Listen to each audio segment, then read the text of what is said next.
And we're going to begin in Washington as President Biden is set to deliver a primetime address tonight from the White House, explaining his decision to drop his re-election bid for president. He's also expected to lay out his priorities for the 6 months left in his term. That's according to a source familiar with his remarks. Mr. Biden returned to Washington yesterday after spending the past week in Delaware recovering from COVID.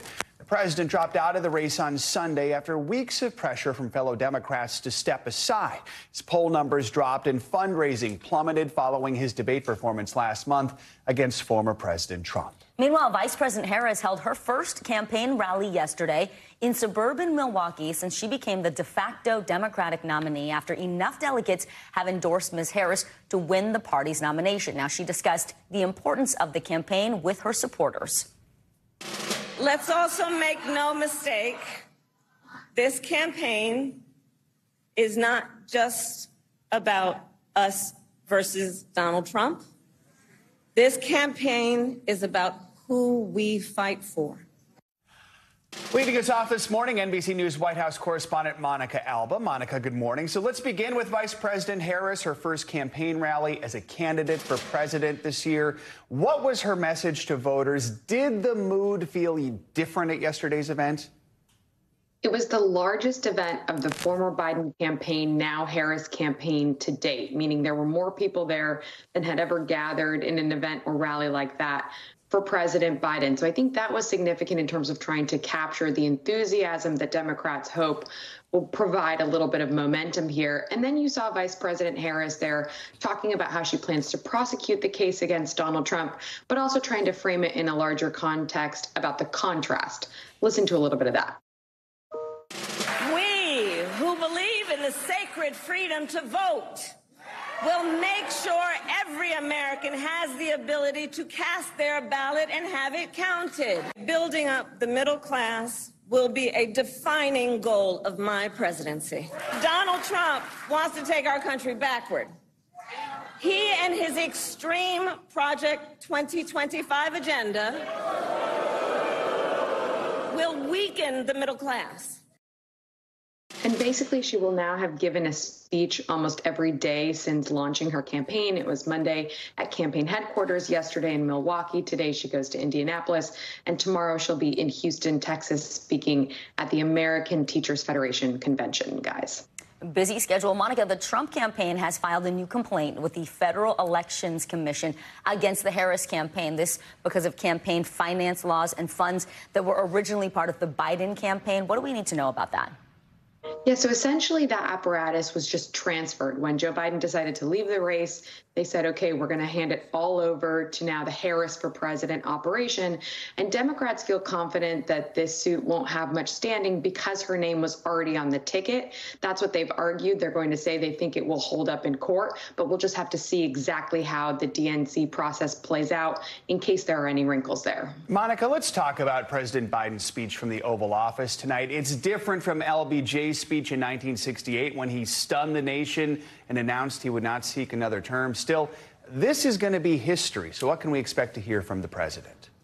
Absolutely. And it was just a little over a week and a half ago that he was giving an Oval Office address about the assassination attempt on Donald Trump's life, and look at everything that has shifted in the race since then. So he's going to be talking about how he got to this decision to bow out, why it was a difficult one, why he decided to endorse his vice president to be the Democratic nominee, they hope. But then also he's going to try to lay out a roadmap for the future, we understand, and these last 6 months in office. He's going to try to say, I want to tackle a couple of things. I want to introduce a couple of key reforms, and maybe he's going to argue that there are one or two things left that he can still do while in office. Though we all know that once you're a lame duck president, that's a lot more difficult, especially with the Congress that we have at this time. And especially with the elections so close. All right, Monica, thank you so much. And we will bring you live coverage of President Biden's address from the Oval Office. It gets underway tonight at 8 p.m. Eastern, 5 Pacific, here on NBC News Now as well as on NBC.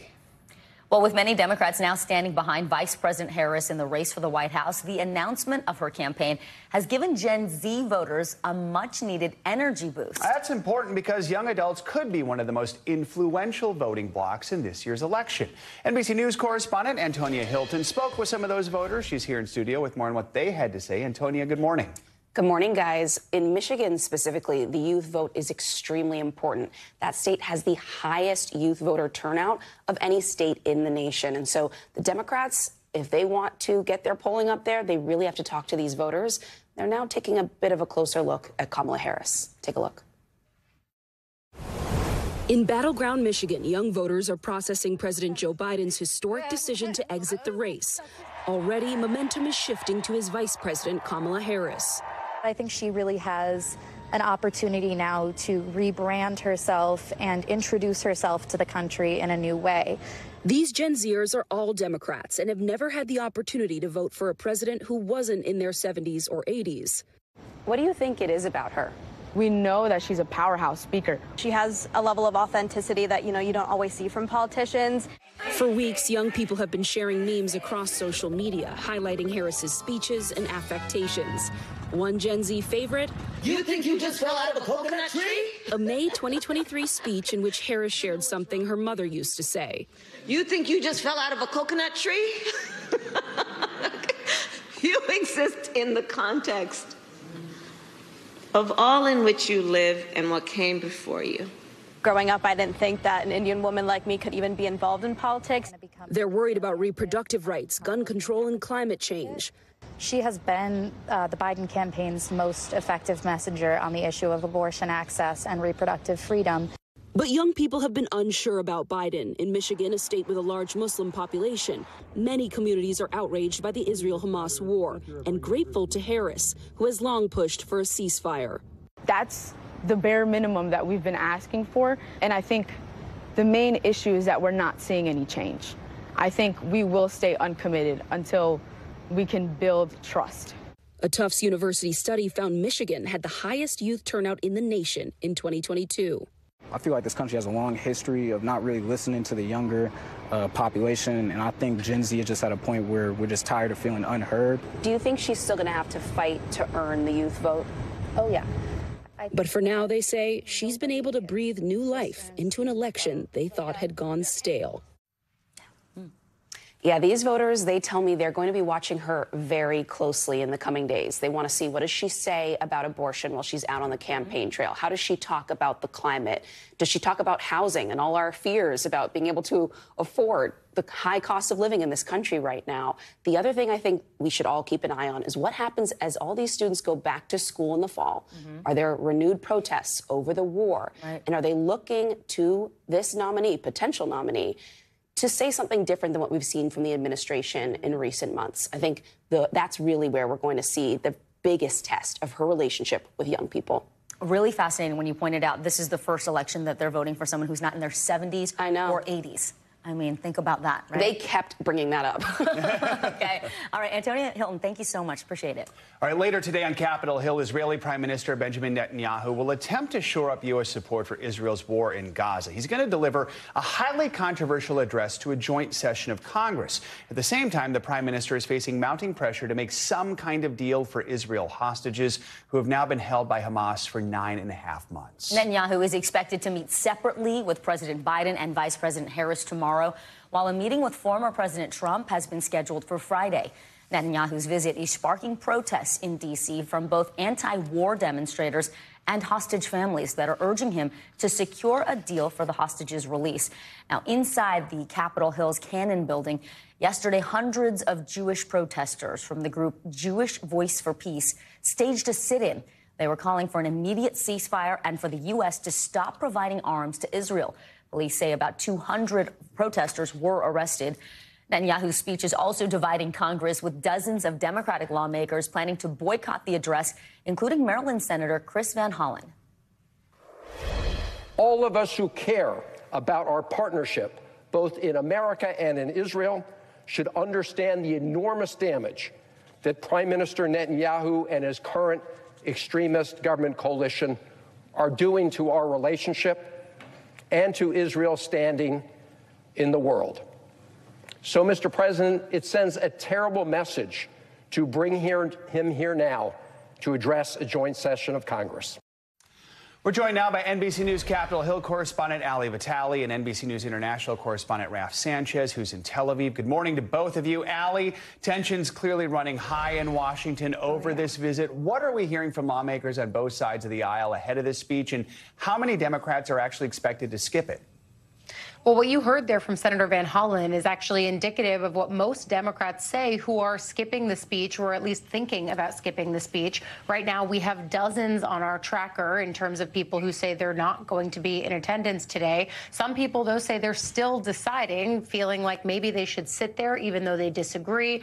Others, of course, saying that they will be there because they want to show their support with Israel. And we do see a partisan breakdown when it comes to that. Republicans yesterday were emphatic about the fact that they were lashing out at Democrats for saying they didn't want to be there. Speaker Mike Johnson actually told me that he took particular umbrage with the fact that Vice President Harris and the highest-ranking Senate Democrat, Patty Murray, both said they would not be at the speech. Johnson will be seated next to the head of the Foreign Relations Committee, Senator Ben Cardin. And as Johnson pointed out correctly, Cardin is a retiring senator, so he doesn't have any of the necessary political baggage that could come with being in the same frame as Netanyahu or as attending this speech today. Some other politicians on the Hill say that's part of their calculation because, as Antonio was pointing out, this is an active election issue as well as a big foreign policy speech. Ali, thank you. Let's bring Raf in. Raf, talk about Netanyahu's message to Congress today. And what do you know about these meetings that he is expected to have with Biden, Harris, and Trump? So, Vicky, what the families of American hostages would like the prime minister to say today in front of the world's media with that massive platform of a joint session of Congress is that he is agreeing to a deal with Hamas to end the war and to finally bring their loved ones home nearly 300 days after the October 7th terror attack. It is very unlikely we are going to hear that from the prime minister today. Instead, expect to hear him thank both Republicans and Democrats for American support for Israel during the war. Expect him to talk about the threat from Iran and its proxies in Lebanon, in Yemen, and across the Middle East. And potentially also to hear from the prime minister about his hopes of one day making a peace deal with Saudi Arabia. That is something that President Biden had hoped to get done before the end of his term. It is now looking pretty unlikely. As you mentioned, the president is going to meet with Netanyahu tomorrow at the White House. And we are also expecting the Israeli leader to meet with Vice President Harris. Now, that will be really interesting because President Biden, Prime Minister Netanyahu, as they both like to say, have known each other for 40 years. But the relationship with Vice President Harris is a lot newer. These are two people who don't know each other as well. The vice president is not as overtly pro-Israel as President Biden. And then on Friday, Prime Minister Netanyahu heading down to Florida, to Mar-a-Lago, to meet former President Trump, a man he knows extremely well.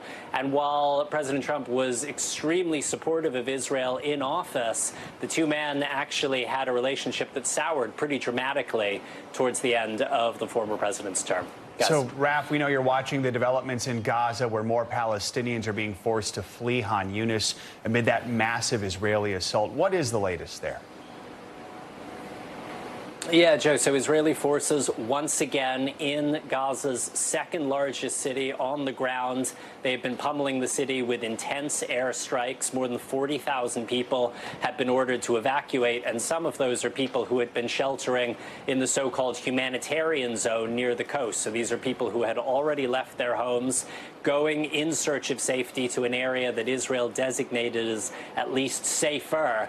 And now they have been told to leave once again. The Israeli military says that they are pursuing Hamas fighters who have regrouped in the city of Khan Yunis. I can tell you guys, I've been to Khan Yunis several times since the start of the war. There is almost nothing left there. The scale of destruction is hard to comprehend. But it is worthwhile noting that for many, this is the fear that Israel is basically mounting an endless war in Gaza, and it is going to return to these cities again and again and again. Guys. Raf, thank you. Ali, while we have you, we understand Democratic Senator Bob Menendez is resigning next month after he was convicted in his corruption trial. Can you tell us more about the timeline and what we can expect? That's exactly right. NBC News had reported this almost a week ago, but Bob Menendez now sending a letter to the New Jersey Governor Phil Murphy saying that his resignation will be effective August 20th. That's just under a month from now. And we have a little bit of an understanding of what might be in play for that date. He could resign anytime, but the fact that there are 2 pay periods in there could allow his staff to at least have a little bit of breathing room and space before their office gets turned over to whoever Murphy ends up appointing to finish out the rest of Menendez's term. All right. Guys. Allie Raff, lots to cover. Thank you so much. We want to bring in now Ronen and Orna Nutra for more on this. They are the parents of American hostage Omer Nutra, who has now been held hostage for 291 days. Ronen and Orna, thank you so much for being with us this morning. We appreciate you. We understand that you were among a group of families that met with Prime Minister Netanyahu on Monday. What did he tell you about his efforts to bring your son home, and what are you hoping to hear today? Good morning. Yeah, we met with Prime Minister Netanyahu just as he landed in the United States. We welcomed him, and we wanted to hear, as parents of American Israeli hostage, what's his plan to release the hostages. We hear that the authorities in Israel, the army, the Minister of Defense are all saying that they're about to wrap up the activities in Gaza. Hamas has been, for the most part, defeated, and they're ready for the deal. And we want to hear Prime Minister Netanyahu announcing the deal as he's speaking in front of Congress today. You both just gave a primetime speech during the Republican National Convention last week. I know you told the Washington Post you don't like to talk about your personal political affiliations, but you say you weren't there to chant Trump's name. You weren't going to say only one candidate can bring your son home. Why was it so important for you to speak at the RNC, and what's the message you were trying to convey? You know, when we were invited to the RNC, we said we had to speak there because it's such a wide audience, and it was very important for us to be able to raise the story of the hostages and their plight to this huge audience. We wanted the audience to know that on October 7th, this was not only an attack against Israel, this was an attack against Americans, that 45 Americans were murdered that day, and that 8 American hostages are still held in captivity, amongst them our son. And, you know, it was a very powerful event. You know, we received such unequivocal support, and it's very important for us to keep that support, like you said, you know, on both sides. It's been like that since October 7th, and that's the only way to get them back. Everyone working together and putting pressure on all parties to reach this agreement and to put it in motion and get them out. It's urgent. I'm sure so many other families appreciate your efforts. It cannot be easy to do this. We know your son, Omer, is one of a handful of Americans that are still being held hostage by Hamas. Can you tell us a little bit more about him? And do you know anything more about his condition? You have 5 pictures here, but in effect, these are 5 Americans that are considered to be alive, but there are 3 additional Americans that were murdered and their bodies taken to Gaza and are still being held in Gaza. So we're a total of 8 right now. Specifically, our son Omer grew up in New York. We're New Yorkers. We're from Long Island. And he grew up here until age 18. He's, you know, an all-American kid. He loves sports. He's an NBA, NFL fan, and he also is always on a team. He loves playing basketball, volleyball, and soccer. And at some point in high school, he was the captain of all 3 teams. He's this, you know, kind of fun guy, tall, big smile on his face. You know, kids kind of gravitate towards him. So he tended to take leadership roles. And he's been a mentor to many kids. He was very involved in his youth group. And people have been reaching out to us, kids everywhere, You know, just yesterday here in Washington, I think maybe 6 people approached me that I've never met in my life, young people around his age group. You know, we know Omar from here, we know him from there. We miss him, we've been praying for him. He needs to come back. And that speaks volumes about how many people he has impacted. Ronan, you talked about hope of hearing that Prime Minister Netanyahu will talk about a deal soon to release the hostages. How hopeful are you that we're close to that? Well, as I said, we hear from the authorities in Israel that they are ready for the multiple phase that you're showing a ceasefire. But I want to mention that the key for that ceasefire and de-escalation in the whole region, both in the Gaza and give release to the people in Gaza and also in Lebanon, is the start of release of hostages. And without seeing the hostages coming out, nothing is gonna stop as far as Israel activity in the region. And also, as we can see, the Hezbollah and other forces acting against Israel. So we really need that deal. The people in the region need that deal. We want our son back. We believe the time is now. We believe it's urgent. And we are urging Prime Minister and all the players in the area to reach that deal and bring some kind of de-escalation for their people in the region. Ronan and Orna Nutra from Long Island, New York, thank you so much for sharing some of your son, Omer, with us. We hope that he is brought home ASAP. Thank you again so much for your time this morning. Thank you. Good morning. We're thinking of both of you. East Coasters, grab your umbrellas because some scattered storms are headed this way. Well, out west, those heat alerts, they're not going away.